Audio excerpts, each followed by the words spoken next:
Hi there, welcome along to another box opening and review video, and I must apologise in advance with the enormous amount of rain noise, but anybody living in the UK at the moment will be well aware that we're currently being bombarded with some quite nasty storms and plenty of rain, so a lot of flooding out there. But we're inside in the warmth, and first up today is the new National Railway Museum Special Edition.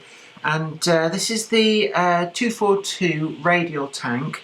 It's been released by them before in the Lancashire and Yorkshire Railway livery, but there's a new release with a slightly different livery, and I couldn't resist, so I picked one up. And it's code 31166 NRM, and it's the Lancashire and Yorkshire Railway 242 radial.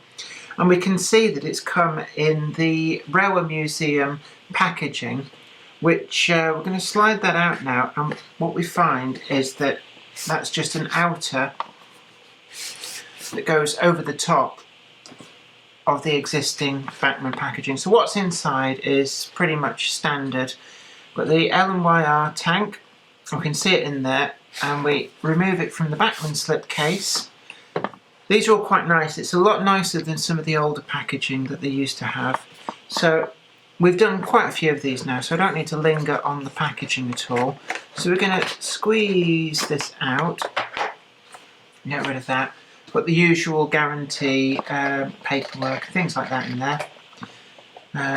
Just need to slide it out from the plastic inner. And we'll just unclip that, open it up, and there she is. What a beauty. So I'm going to lift that carefully out. It's actually, even though I bought it about a week ago, it's actually the first time it's been properly out of the box. And we can see in the box we've got some alternative 3-link couplings there to go on the front and the back. I don't tend to use those because I stick with the tension lock couplings. We're going to put that again to one side, and let's get down and close and have a look at this model again. Just like the last one, the livery application is really crisp. I can see on the lining that everything is sharp as it should be, and we can compare this to the previous release, so we can see them both there together. I've actually taken the couplings off this, they're just in NEM pockets, and that was really to facilitate it going in a display cabinet.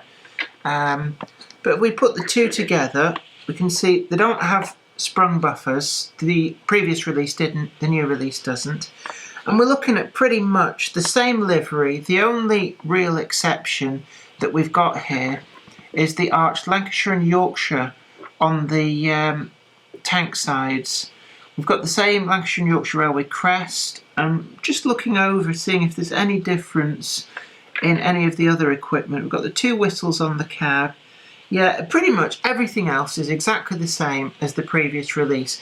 We did review that, so I'm not going to linger too long on the detail of this for that reason. If you want to see a full review, go back and have a look at the full review that we did on this previous release.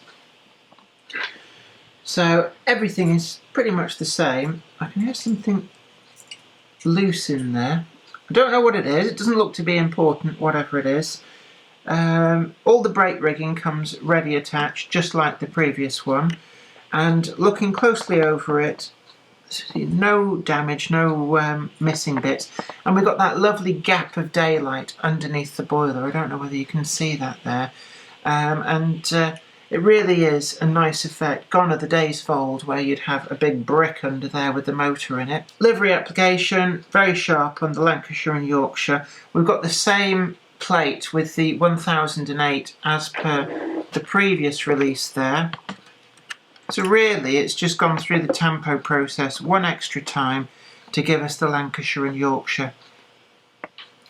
Now unfortunately, because of the weather, we really can't do any running reviews of any of these. The Garden Railway is practically underwater, and even though obviously the shed is quite dry, it's very, very cold, and I don't like spending too long out there because my glasses steam up and I start to shiver. So hopefully when the weather improves, probably come the summer, we'll give this an outing on the track. So I'm just going to do full roll over here, put that one to one side, see if we can get it nice and clear. We've got all the same detail that we expected before. The cab inside is all painted up in this almost like a fawn brown, remembering my pencil collection from when I was little. Fawn brown, which is just like a light yellowy brown. And there we have it, another superb release from the National Railway Museum. In some ways it's kind of an obvious release. They've done many different releases of things like the prototype Deltic and the City of Truro, so it stood to reason that something that sold out as quickly and as well as this version was always going to have a follow-up with a slight livery variation.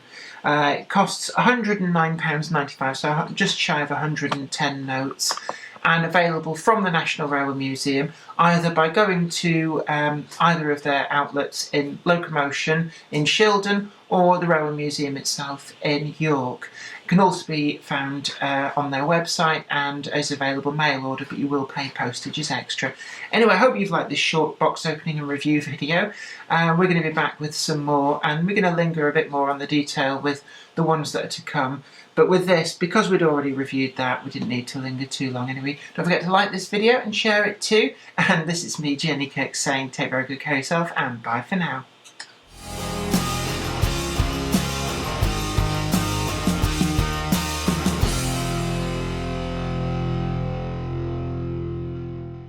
And action. Is this annoying? It's your own time, you're wasting. Yes, miss.